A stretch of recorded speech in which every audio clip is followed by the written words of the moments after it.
The Great Council chamber felt heavy with fear. Hundreds of alien representatives sat in their floating seats, all looking down at the massive holographic display in the center. Red dots covered most of the galaxy map. Each red dot meant a star, system that the machines had taken. Each red dot meant billions of lives lost. Ambassador Zareth stood at the speaking platform. Her blue skin looked pale under the chamber lights. She'd been fighting this war for 3 years now. It's 3 long years of watching her people die. Her voice shook as she began to speak. Fellow council members, I bring you the latest reports. From the front lines, the Vex Dominion has taken another 12 systems this month. Our combined fleets engaged them at the Proxima Belt. We lost 60% of our ships. Gasps filled the chamber. Some aliens put their heads in their hands. Others made clicking sounds of distress in their native languages. The Drakmarian delegate stood up quickly, his scales rattling with anger. 60%? How is this possible? We sent our best ships, our most experienced crews. Zareth's large eyes filled with tears. The machines adapt too quickly. Every weapon we use against them, they learn to counter within hours. Every strategy we try, they predict and defeat. They are not like us. They do not feel fear or pain. They do not hesitate to sacrifice thousands of their units to destroy one of our ships. The holographic display changed to show battle footage. Massive black ships moved through space like hungry predators. They fired weapons that turned Council ships into dust. When Council forces tried to retreat, the machine ships followed them and destroyed their escape routes. Chief Military Advisor Kethfer floated to the center of the chamber. His species had been warriors for millions of years, but even he looked defeated. His tentacles drooped as he spoke. I have analyzed every battle we have fought, every strategy we have tried. The mathematics are clear. At our current rate of losses, we will be completely defeated in 6 months, maybe less. The chamber erupted in panic. Aliens from dozens of species began talking at once. Some demanded impossible strategies. Others suggested surrendering before more lives were lost. A few spoke of fleeing to other galaxies entirely. Counselor Vexstar slammed his heavy fist on his desk, creating a loud boom that silenced everyone. He was one of the oldest beings in the chamber, and his word carried great weight. Silence. Panic will not save us. We need solutions, not fear. He paused and looked around the chamber. I call for an emergency vote on the Omega Protocol. The chamber fell completely silent. Everyone knew about the Omega Protocol, but it had never been used. It was the Council's most desperate option. It was created for situations where extinction seemed certain. Zara single quotes spoke quietly. The Omega Protocol has never been tested. We do not know if it will work. We do not even know if there is intelligent life in the sectors we would contact. What choice do we have? Kethfer asked. We cannot defeat the Vex with our current forces. We need allies. We need help from somewhere, anywhere. The voting began. One by one, the council members cast their votes. The result was closer than expected, but the protocol passed. They would send distress signals to the unexplored regions of the galaxy. Dr. Quintal, the council's chief scientist, began preparing the transmission equipment. She had studied the galaxy maps for years, looking for signs of life in distant sectors. Most of the outer regions were considered too dangerous for intelligent life to develop.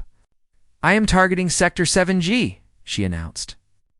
Long-range sensors show several systems with planets in the habitable zone. However, I must warn you all, stellar conditions in that region are extremely violent. Solar radiation levels are 3 times higher than in civilized space. The planetary environments show signs of constant geological activity. Could anything survive in such conditions? Asked Ambassador Zara. Single quotes. Dr. Quintal checked her data again. Theoretically, yes, but any species that evolved there would have to be incredibly hardy. It would need to survive conditions that would kill most known life forms. Then they might be strong enough to help us fight, Kethfer said with hope in his voice. The transmission was prepared over the next few hours. It contained everything the Council could fit into the signal. Maps of Vex territory, battle reports, tactical analyses. most importantly, a desperate plea for help. The message was broadcast on all frequencies towards Sector 7G. The signal would take 3 weeks to reach the nearest systems in that region. If anyone was listening, if anyone could help, they would need at least that long to respond. For 3 weeks, the war continued. The Vex took more systems, more council ships were destroyed, more planets were turned into machine factories. Aliens began to lose hope that their message had reached anyone. Then, on a quiet morning in the council chamber, the communications officer received an incoming transmission. It was crude and simple. Broadcast on primitive radio frequencies that most civilizations had stopped using thousands of years ago, the message was short. The translation systems had trouble with the alien language at first, but eventually produced text that appeared on the main display. Message received. We understand your situation. We have analyzed your tactical data. We are coming to help. Do not engage the enemy until we arrive. Estimated arrival time for days. The chamber erupted in celebration, but also confusion. The message was unlike anything they had ever received. It was direct and confident, without the usual diplomatic language that civilizations use when first meeting. Who are they? Asked Zareth. What species sends such a message? Dr. Quintel studied the transmission data. The signal originated from the third planet in the Sol system. In Sector 7G, according to our databases, that planet should be uninhabitable. Surface temperatures range from far below freezing to dangerously hot. The atmosphere contains poison gases. The surface is covered with violent storms and geological disasters. Yet someone lives there, Kethfer said. Someone who thinks they can help us fight a war we are losing. The signal strength suggests they have significant technology, Dr. Quintal continued. But it is unlike our own. It's primitive in some ways, but also different. They appear to use fusion reactions for power, and their ships seem to rely on chemical propulsion. Chemical propulsion? Counselor Vexstar laughed. That technology is millions of years old. How could such a primitive species help us? We're not so quick to dismiss their potential allies. Ambassador Zareth studied the tactical data that had been transmitted back to them. These beings from the Death World had reviewed their battle reports and made suggestions. Simple suggestions, but ones that showed a different way of thinking about warfare. Look at their recommendations, she said. They suggest using our damaged ships as weapons. They propose tactics that involve sacrificing smaller vessels to destroy larger ones. They think like ... like predators. As the 4 days passed, the council prepared for the arrival of their mysterious allies. They gathered their remaining fleets. At a safe distance from Vex territory, they prepared diplomatic facilities for first contact. They wondered what kind of beings could survive on such a terrible world. When the long-range sensors finally detected incoming ships from Sector 7G, the vessels appeared small and crude compared to Council technology. But there was something about the way they moved through space that made the aliens nervous. The ships flew in tight formations. They approached the meeting point without any apparent fear. The Council was about to meet the first species to evolve on a death world. They had no idea that they were about to encounter the most dangerous predators the galaxy had ever seen. The human ships arrived exactly when they said they would. Captain Jake Morrison stood on the bridge of the USS Defiance and watched the alien vessels through the main screen. The Council ships were massive and beautiful, covered in smooth curves and glowing lights. They looked like they had been built by artists rather than engineers. Morrison's ship was different. The Defiance had been a cargo hauler before the war started. Now it was covered in armor plates welded over the original hull. Weapon systems stuck out at strange angles. Scorch marks from old battles covered most of the surface. It looked like it had been through hell, because it had. Captain, we're receiving a transmission from the alien flagship, reported Communications Officer Lisa Hayes. She was young, but smart, and she had learned 12 alien languages during the 3-week journey to Council space. Put it through, Lisa. The main screen changed to show an alien face. The being had blue skin and large black eyes. When it spoke, the translation system turned its words into English. Greetings, unknown species. I am Ambassador Zareth of the Galactic Council. We are grateful that you responded to our distress. Call, may we know who you are? Morrison straightened his uniform. He had never spoken to an alien before, but he tried to look confident. I'm Captain Jake Morrison of the United Earth Space Service. We got your message about the machines. We're here to help. United Earth. Zareth looked confused. Our databases show no record of your species or your world. That's because we've never left our local space before, Morrison said. This is our first time meeting other intelligent life, but we've been fighting wars for thousands of years. We know how to deal with machines that want to kill everything. Commander Ryan Blake stepped forward. He was Morrison's second in command and the best tactical officer in the fleet. Ambassador, we need to meet in person to discuss strategy. Can you arrange a meeting, of course? Please come aboard our flagship. We will provide you with breathing apparatus if your biology requires different atmospheric conditions. Dr. Lisa Hayes checked her readings. Actually, your atmosphere looks fine for us. We can breathe it without any problems. The aliens looked surprised by this. Species required special equipment to survive in environments other than their homeworlds. The fact that humans could breathe council atmospheres suggested they were more adaptable than expected. 2 hours later, Morrison, Blake, and Hayes stood in the alien ship's conference room. The room was enormous, with a ceiling that stretched up several stories. Everything was made of smooth metal that seemed to glow with its own light. The aliens had clearly never needed to worry about being attacked.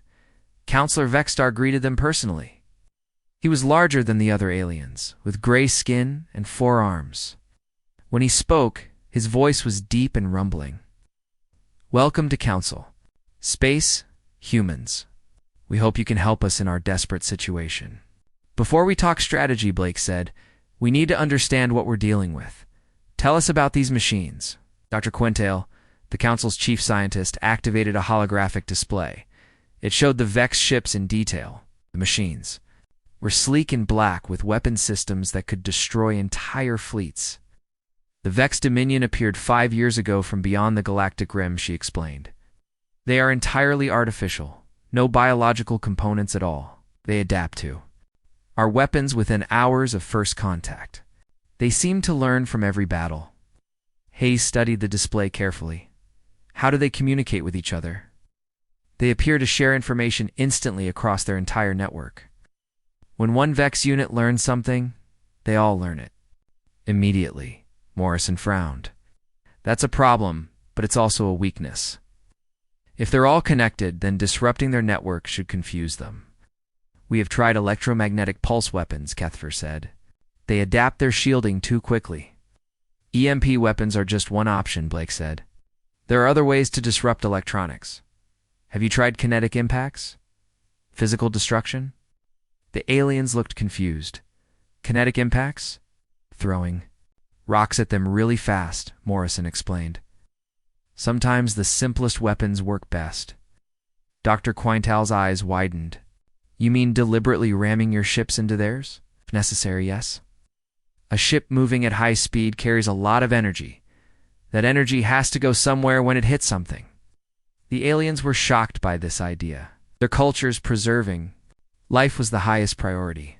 The thought of deliberately sacrificing crew members to destroy enemy ships was almost unthinkable. But your people would die, Zareth said quietly. Some of them, yes, Morrison admitted. But if it saves more lives in the long run, it's worth considering. We've learned that sometimes you have to take risks to win. Hayes pulled out a small device and connected it to the alien computer system. I'm uploading data about our home. World, you should understand where we come from. The holographic display changed to show Earth. The aliens stared in amazement at the blue and green planet. But as Hayes explained the conditions, their amazement turned to horror. Your world experiences regular ice ages that freeze most of the surface? Dr. Quintal asked. Every 100,000 years or so, Hayes confirmed, plus volcanic eruptions, asteroid impacts, massive storms, earthquakes, and tsunamis. Our ancestors survived all of it. How is that possible? We adapt, Blake said simply. When the environment changes, we change with it. When predators threaten us, we become better predators. When disasters strike, we learn to prepare for the next one. Kethfer studied the data about human history. He saw records of wars that lasted decades, diseases that killed millions, and natural disasters that destroyed entire civilizations. Yet humans had survived all of it and grown stronger. "You come from what we classify as a Class 12 death world," he said slowly. "No intelligent species has ever been known to evolve on such a planet." "Well, we did," Morrison said. "And that experience taught us things that species from safer worlds never learned." Admiral Helen Carter chose that moment to enter the conference room. She was the overall commander of the human fleet, and she had been reviewing the tactical data that the Council had provided. She was not impressed with what she had seen. "I've been studying your battle reports," she announced without introduction. "Your tactics are predictable. You follow the same patterns in every engagement. No wonder the machines are beating you." Aliens were offended by her blunt assessment, but Counselor Vexstar raised a hand for silence. "Please explain, Admiral." "You fight like you're trying to minimize casualties," Carter said. "That's admirable, but it's not how you win wars against an enemy that doesn't care about losses. You need to be willing to take risks. You need to be unpredictable." She activated her own display, showing human battle tactics from Earth's wars. The aliens watched footage of soldiers charging through dangerous terrain, ships ramming into larger vessels, and commanders making desperate gambles that somehow succeeded. "This is how you fight when survival is at stake," Carter explained. "You use every advantage you can find.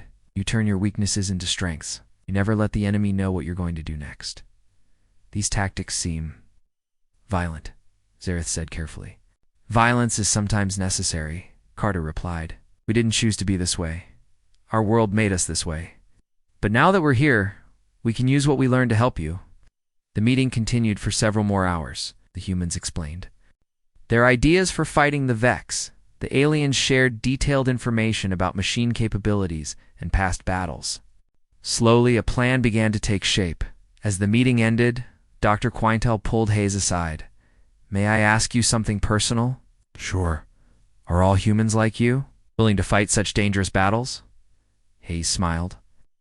"Admiral Carter is actually one of the more cautious ones. You should meet our Marines sometime." The alien scientist looked terrified by this prospect, but also strangely hopeful. For the first time since the war began, the Council had allies who were not afraid of the Vex. They had allies who came from a world that made the machines look tame by comparison. The first joint training exercise was a disaster. Colonel Mike Stevens watched from the command center as alien and human forces tried to work together. The aliens moved their ships in perfect formation, following textbook procedures that had been developed over thousands of years. Humans ignored the formations completely and scattered across the battlefield like wild animals. "What are they doing?" demanded Field Marshal Quinder of the Drakmarian forces. His scales were turning dark purple with frustration. "We agreed on Formation Delta 7. Why are they breaking ranks?" Stevens chewed on his cigar and studied the tactical display. "Because Formation Delta 7 is predictable. The Vex have probably seen it 100 times. My pilots are doing what comes naturally. This is not natural. This is chaos. Sometimes chaos works better than order." The exercise continued badly. When the simulated Vex forces adapted to the alien formation, the human pilots immediately changed their tactics. They used damaged ships as decoys. They hid behind debris and launched surprise attacks. One pilot even faked a retreat, leading enemy ships into a trap where other humans were waiting. The aliens were horrified. This was not how civilized beings fought wars. They could not argue with the results. The human tactics were crude and dangerous, but they were also effective. Engineer Patricia Wong was having her own problems with alien technology. She stood in the engine room of a Council cruiser, staring at systems that made no sense to her. Everything was too clean, too perfect. There were no backup systems, no improvised repairs, nothing that showed the ship had ever been in real danger. "How do you fix this when it breaks?" she asked the alien engineer beside her. Chief Engineer Maltar looked confused. "It does not break. These systems are designed to last for centuries without maintenance. But what if something goes wrong? What if you get hit by enemy fire? Then we return to a shipyard for proper repairs." Wong shook her head. That's not how it works in a real war. Sometimes you have to fix things with whatever you can find. Sometimes you have to make parts from scrap metal and spare wire. She began modifying the alien ship's systems, adding redundant power supplies and emergency repair protocols. The aliens watched nervously as she welded new components onto their perfect technology. But Wong had learned her skills maintaining equipment in the asteroid mining colonies, where everything had to work with minimal resources. "This looks dangerous," Moulter said as Wong installed a backup fusion reactor made from spare parts. "It is dangerous. But it's better than being dead when your main reactor fails." The real test came when the combined fleet encountered a Vex patrol in the Kepler Nebula. Lieutenant Commander Danny Foster led the human escort squadron, while the aliens followed their standard intercept formation. Everything went according to plan until the Vex began adapting to the Council's energy weapons. "Their shields are adjusting," reported the alien tactical officer. "Our weapons are losing effectiveness." Foster watched the enemy ships absorb hit after hit without taking damage. The Vex were learning, just as the reports had said. But learning had weaknesses too. "All human ships, switch to kinetic rounds," he ordered. "Sir, we don't have many kinetic weapons," his wingman replied. "Then we become kinetic weapons." Foster accelerated his fighter directly toward the largest Vex ship. His wingman, Lieutenant Sarah Brown, understood immediately and followed him. The aliens watched in horror as the two small ships raced toward certain death, but Foster was not planning to die. At the last second, he ejected from his fighter and activated his emergency thrusters. The unmanned ship slammed into the Vex vessel's engine port at maximum speed. The explosion tore through the machine ship's hull and disabled its main power systems. Brown followed the same tactic, sending her fighter into another Vex ship while she escaped in her pod. Within minutes, 2 enemy vessels were drifting helplessly. In space, recover those pilots immediately. Admiral Carter ordered over the communications channel. "Good work, Foster." The aliens could not believe what they had witnessed. The humans had deliberately sacrificed expensive military equipment to destroy enemy ships. Worse, they seemed proud of this wasteful tactic. "Your pilots could have been killed," protested Commander Zekalon of the Council fleet. "But they weren't," Foster replied, as his rescue pod was pulled aboard the Defiance. "And now we have 2 disabled Vex ships to study." This was the most important part. For the first time in the war, the Council forces had captured intact Vex technology. Dr. Kevin Park, the human fleet's strategic analyst, worked with alien scientists to examine the disabled machines. What they found changed everything. The Vex network operates on predictive algorithms, Park explained to a joint briefing of human and alien officers. They analyze enemy behavior patterns and develop countermeasures based on statistical probability. "We already knew this," said Dr. Quintel. "Yes. "But here's what you didn't know. Their prediction models assume rational behavior, expect enemies to minimize casualties and preserve resources. They don't know how to handle opponents who act irrationally." Park showed them data from the captured Vex units. The machines had recorded thousands of battles against Council forces. They had developed detailed profiles of alien tactical preferences, but they had no data on human behavior patterns. When Foster rammed his ship into their vessel, their computers didn't know how to process it, Park continued. The algorithms kept trying to find a logical reason for the action. They couldn't understand why someone would destroy their own equipment to damage an enemy. Admiral Carter leaned forward. "So their main advantage is also their weakness." "Exactly. They adapt quickly to logical tactics, but they struggle with illogical ones. The more unpredictable we are, the less effective their adaptation becomes." The revelation sparked new ideas throughout the combined fleet. Human engineers began teaching aliens how to modify their equipment for desperate situations. Shared advanced technology that humans could adapt for unconventional uses. Patricia Wang worked with Multar to develop hybrid weapon systems. They took precise alien energy weapons and combined them with crude human targeting systems that could be manually operated when electronic systems failed. "This is not elegant," Multar complained as they installed manual firing controls on a Council battleship. "Elegant gets you killed," Wang replied. "Ugly but functional keeps you alive." The aliens slowly began to understand human philosophy. Everything was about survival first, efficiency second. Humans would use any method that worked, no matter how crude or dangerous it seemed. Colonel Stevens organized joint training sessions where aliens learned to think like humans. The sessions were difficult because they went against everything the aliens had been taught about civilized warfare. Forget about minimizing casualties, Stevens told a group of Drakmarian officers. Focus on completing the mission. Sometimes, the best way to save lives is to risk lives. Field Marshal Quinder struggled with these concepts. But if we act like barbarians, how are we different from the machines? Because we choose when to be barbarians, Stevens explained. The machines are always machines. We can be civilized when it's appropriate and savage when it's necessary. The next patrol encounter proved the value of these lessons. When Vex ships tried to adapt to human tactics, the aliens were ready with their own unpredictable responses. Drakmarian pilots used their ships' superior shielding to ram enemy vessels. Celestial Alliance cruisers pretended to retreat, then turned around for surprise attacks. The Vex network began to show signs of confusion. Their adaptation algorithms were receiving contradictory data. Enemy forces were acting in ways that made no logical sense, yet these illogical tactics were proving effective. Dr. Park analyzed the captured data after each battle. They're starting to develop multiple response protocols for the same situation, he reported. That means they're uncertain about the best countermeasures. Uncertainty is fear, Admiral Carter said with satisfaction. And fear makes everyone stupid, even machines. The war was beginning to change. The Vex were still powerful, but they were no longer invincible.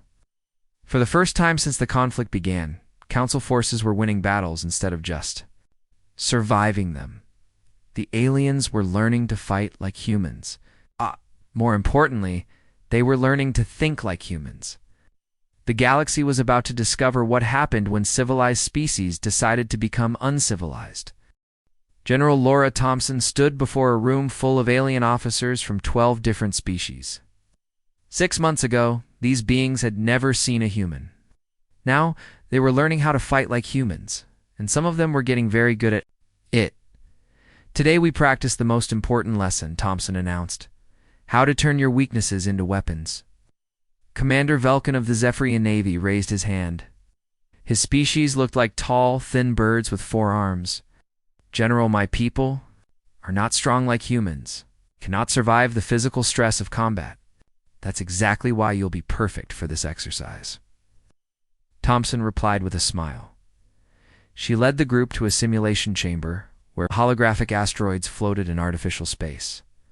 The scenario was simple. A small Zephyrian scout ship had to disable a much larger Vex cruiser. Your ship is faster and smaller than the enemy, Thompson explained. Use that.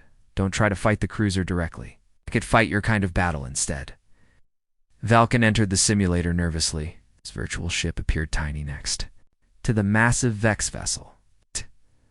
When the exercise began, he did what came naturally and tried to run away.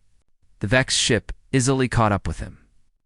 Don't run in a straight line, Thompson called out. Use the asteroids. Make the big ship work harder to follow you. Velkin began weaving between the floating rocks. The Vex cruiser followed, but it's larger. Size made it clumsy in the asteroid field. When it tried to turn quickly, it scraped against the rocks and took damage. Good. Now what else can you do? Velkin thought for a moment, then began flying in a tight spiral around a large asteroid. The Vex ship tried to follow but could not match the tight turns. It fired its weapons, but the shots hit the asteroid instead of the scout ship. Excellent. You just made the enemy destroy its own cover. What's next? The Zephyrian pilot was starting to understand. He led the cruiser on a chase through the densest part of the asteroid field. The enemy ship took more and more damage from collisions while Velkin's small vessel slipped through gaps that were too narrow for the larger ship. Finally, the Vex cruiser became wedged between 2 asteroids and could not move. Velkin destroyed it easily with a few well-placed shots at its exposed engines. You see, Thompson said as the simulation ended, you didn't need to be stronger or tougher. You just needed to fight smarter. The alien officers were beginning to learn. Over the following weeks, each species discovered new ways to use their natural abilities in combat. The Drakmarians used their heavy armor to ram enemy ships. The Celestials used their advanced sensors to coordinate surprise attacks. The Aquarians used their ability to work underwater to launch attacks from ocean worlds. Captain Alex Rivera commanded the new mixed species strike force. His ships were a strange sight, with human vessels flying alongside alien cruisers that had been modified with human-style weapons and armor. They looked like a mismatched collection of spare parts, but they fought like a pack of wolves. Their target was a Vex supply depot in the Outer Rim. The machines had fortified the system heavily. With automated defense platforms and patrol fleets, a traditional attack would have been suicide. Remember, Rivera told his mixed crew over the communications channel, "We're not here to fight fair. We're here to win." The attack began with the humans doing what they did best. Commander Scott Lewis led a squadron of fighters on what appeared to be a suicide run against the main defense platform.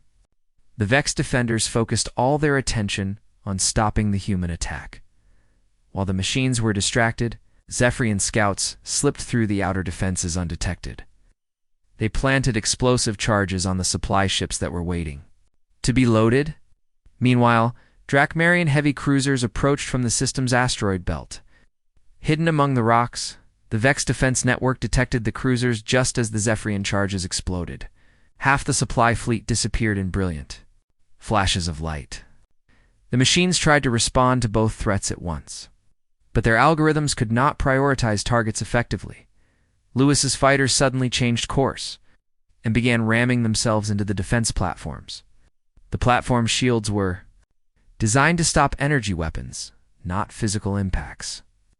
One by one, the defensive positions went dark. "Now," Rivera shouted.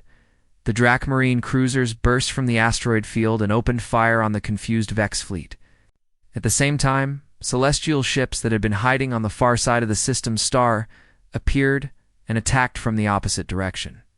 The Vex found themselves surrounded by enemies using completely different tactics. Every time they adapted to one threat, another appeared from an unexpected direction. Their network intelligence began sending contradictory orders as it tried to process too many variables at once. The battle was over in 30 minutes. The entire Vex supply depot was destroyed, along with 3 months' worth of resources that the machines had been planning to use for their next offensive. "Casualties?" Rivera asked, as his ships regrouped. "Minimal," reported Dr. Maya Rodriguez from the medical bay. 12 injured, none killed. The escape pod systems worked perfectly. It was a stunning victory, but the real test was still coming. Intelligence reports showed that the Vex were massing their largest fleet ever for an assault on the Council's capital system. If that system fell, the war would be over. Admiral Carter called a meeting of all senior commanders, human and alien alike. The holographic display showed the approaching Vex armada. There were thousands of ships, more than the Council had ever faced at one time. "They're learning," Carter announced grimly. "They've adapted new strategies based on our previous battles. This time they're not taking any chances." Field Marshal Quindor studied the enemy formation. "How do we fight so many ships?" "We don't," Carter replied. "We let them think they're winning, then we hit them where they don't expect it." The plan she outlined was the most dangerous gambit of the war. The Council would appear to defend the capital system using traditional tactics. The Vex would defeat these defenses and begin their landing operations. Only then would the real attack begin. "You want us to let them reach the planet's surface?" Ambassador Zareth asked in horror. "That's exactly what I want. When they commit to the landing, their ships will be in fixed positions. They'll be vulnerable." Major Christine Davis was put in charge of the surface defenses.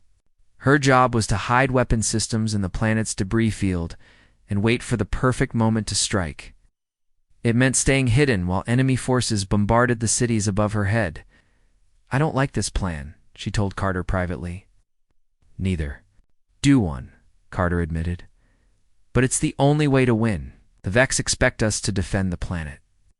They don't expect us to use the planet as a weapon."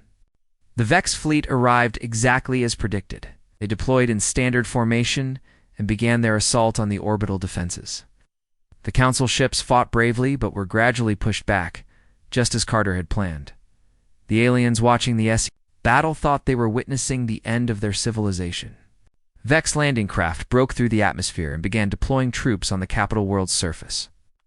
Machine forces started building their factories and network relay stations. But hidden in the planet's rings, human and alien forces waited. Davis watched through her sensors as the enemy fleet settled into stable orbits around the planet. The Vex commanders thought the battle was over. All units, Carter broadcast on a coded frequency, execute lightning strike. The hidden ships burst from the debris field like angry hornets. Davis's surface batteries opened fire on the Vex command vessels at point-blank range. Lewis led kamikaze attacks against the network relay nodes that coordinated the machine fleet. Vex were caught completely off guard. Their ships were positioned for orbital bombardment, not space combat. They tried to reposition, but the human and alien forces were already among them, firing at close range with the enemy's superior technology. Offered no advantage, Chief Engineer Bobby Clark had prepared one final surprise. As the battle raged overhead, he armed the planet's main fusion reactor for overload. The explosion would create an electromagnetic pulse that would disable every electronic system in the star system. 60 seconds to detonation, he announced, calmly. All human ships activate hardened backup systems. The aliens panicked. Had no hardened systems because they had never expected to fight in such conditions. But human engineers had prepared for this moment. They quickly activated the backup systems they had installed on alien ships during the previous months. The reactor exploded in a blaze of light that could be seen from neighboring star systems. The electromagnetic pulse washed over the Vex fleet, like an invisible tsunami. Machine ships went dark and began drifting helplessly through space, but the human ships kept fighting. Their crude backup systems came online within minutes. They began systematically destroying the disabled Vex vessels, while the machines struggled to restart their networks. When the battle ended, the Vex fleet was completely destroyed. For the first time in the war, the machines had suffered a total defeat. The Great Council Chamber looked different now. Where once there had been fear and desperation, now there was hope mixed with uncertainty. The war was over, but the galaxy had changed forever. Ambassador Rachel Torres stood at the speaking platform where Zareth had once delivered reports of defeat. Now Torres was announcing humanity's terms for peace.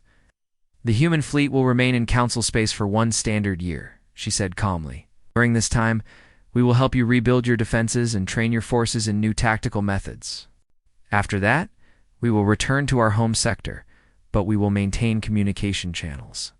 Counselor Vexstar raised one of his 4 arms. Ambassador Torres, your people saved our civilization. We owe you a debt that can never be repaid. Name your price. Torres smiled. She had been a diplomat on Earth before joining the space service, and she understood the importance of this moment. Humanity was about to become a major power in galactic politics, whether they wanted to or not. We don't want payment, she said. We want partnership. The galaxy is a dangerous place, and there may be other threats in the future. We need to work together to face them. The aliens whispered among themselves. They had expected the humans to demand territory, resources, or tribute. Instead, these strange Deathworlders wanted something much more valuable. They wanted friendship. Dr. Quintel stood up from her seat. Ambassador, may I ask about your homeworld? Our scientists are eager to study a planet that could produce a species like yours. Earth's location will remain classified for security reasons, Torres replied firmly. Albert? But we are willing to share information about our environment and evolution. You might find it useful for understanding how to survive in hostile conditions. The truth was that Earth's coordinates were humanity's most closely guarded secret. The human fleet had traveled to council space using a route that was impossible to trace backwards. If hostile aliens ever tried to attack Earth, they would find it had simply disappeared from their maps. Admiral Carter had insisted on this precaution. We're helping them now, she had told Torres privately, but we don't know how they'll feel about us in 50 years. Better to keep our home safe. Over the following months, the human integration protocol began.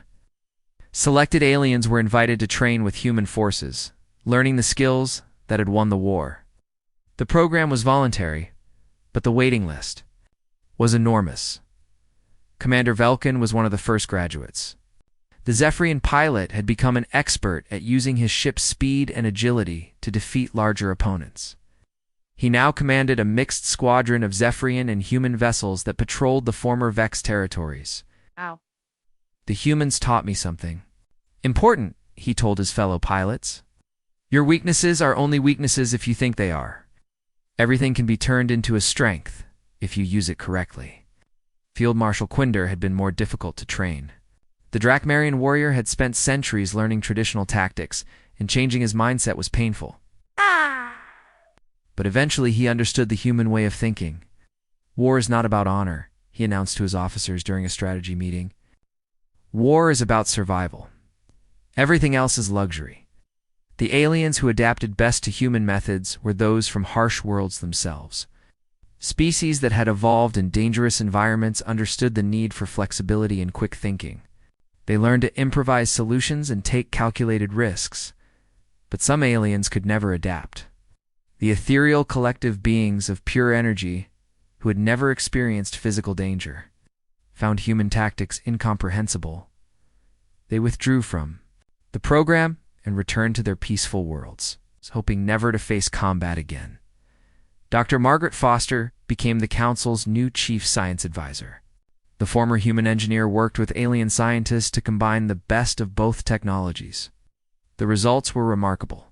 Human fusion reactors were improved with alien power regulation systems, creating engines that were both powerful and reliable. Alien energy weapons were modified with human targeting computers that could function even when the main systems failed.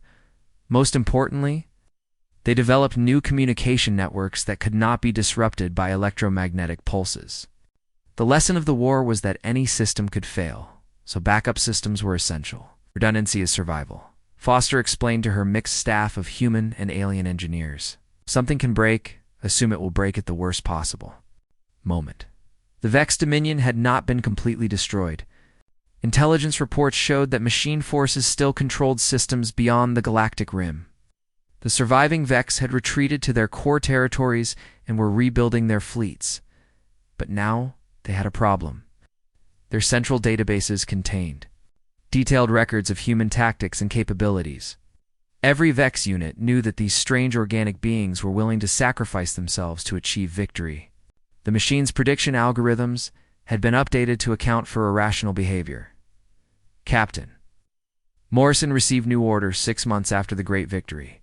His ship, the Defiance, was to lead an exploration mission beyond the galaxy's edge. Long-range sensors had detected energy signatures that might indicate another threat approaching. "Are you sure you want to do this?" Admiral Carter asked him before he departed. "We've earned the right to go home and rest." Morrison looked at the star chart showing the unknown regions beyond mapped space. Somewhere out there, other dangers might be waiting. Other civilizations might need help. "That's not who we are," he said simply. "We don't hide from problems. We face them." The Defiance and her escort ships disappeared into the void between galaxies, carrying human courage too. Whatever awaited them in the darkness, back in Council space, the political situation continued to evolve. The Galactic Council had been restructured to include human representatives, even though humanity officially remained outside the organization. It was a compromise that satisfied everyone. Ambassador Torres established the Earth Embassy on the Council's capital world. The building was smaller than the alien structures around it, but it was built to withstand attacks that would destroy the others. Human architecture had been shaped by the expectation of disaster. The embassy became a popular destination for young aliens who wanted to learn about the mysterious Deathworlders. Torres gave regular lectures about human history and culture, though she was careful to edit out the most violent details. "Your species has survived remarkably difficult conditions," a young celestial student observed after one lecture. "How do you remain optimistic, despite facing so many dangers?" Torres thought about the question carefully. "Because we've learned that surviving difficult things makes you stronger. Every challenge we've overcome has prepared us for the next." 1. The war had taught the galaxy an important lesson. Peaceful civilizations were wonderful, but they were also vulnerable. Sometimes survival required the willingness to be savage, to take risks that seemed insane, to sacrifice for the greater good. The humans had brought these qualities to the galaxy, and they had changed everything. The Council's military academies now taught courses in Deathworlder tactics. Their engineering schools studied crisis, improvisation methods. Their diplomatic corps learned aggressive negotiation techniques. The galaxy was becoming more like humanity, and humanity was becoming more like the galaxy. It was a partnership that would reshape the future. 5 years after the war's end, a new threat appeared from the Galactic core. Ancient machines, even older than the Vex, began expanding outward. They were more advanced and more dangerous than anything the galaxy had ever seen. But this time, the galaxy was ready. The Council's fleets now included ships that could fight like humans. Their crews had learned to think like humans. And somewhere in the void between galaxies, the real humans were returning from their exploration mission with new allies and new weapons. The message from Captain Morrison was brief. Found friends. Coming home. Prepare for company. The galaxy had learned that, when humans said they were bringing friends, those friends were usually the kind of beings who could help you win impossible wars. The age of peaceful expansion was over. The age of survival had begun. And humanity, the children of the death world called Earth, were ready to teach the galaxy how to thrive in the darkness between the stars. The aliens had not known who would answer their desperate call for help. They had received the most dangerous predators in the universe. And somehow, that had been exactly what they needed.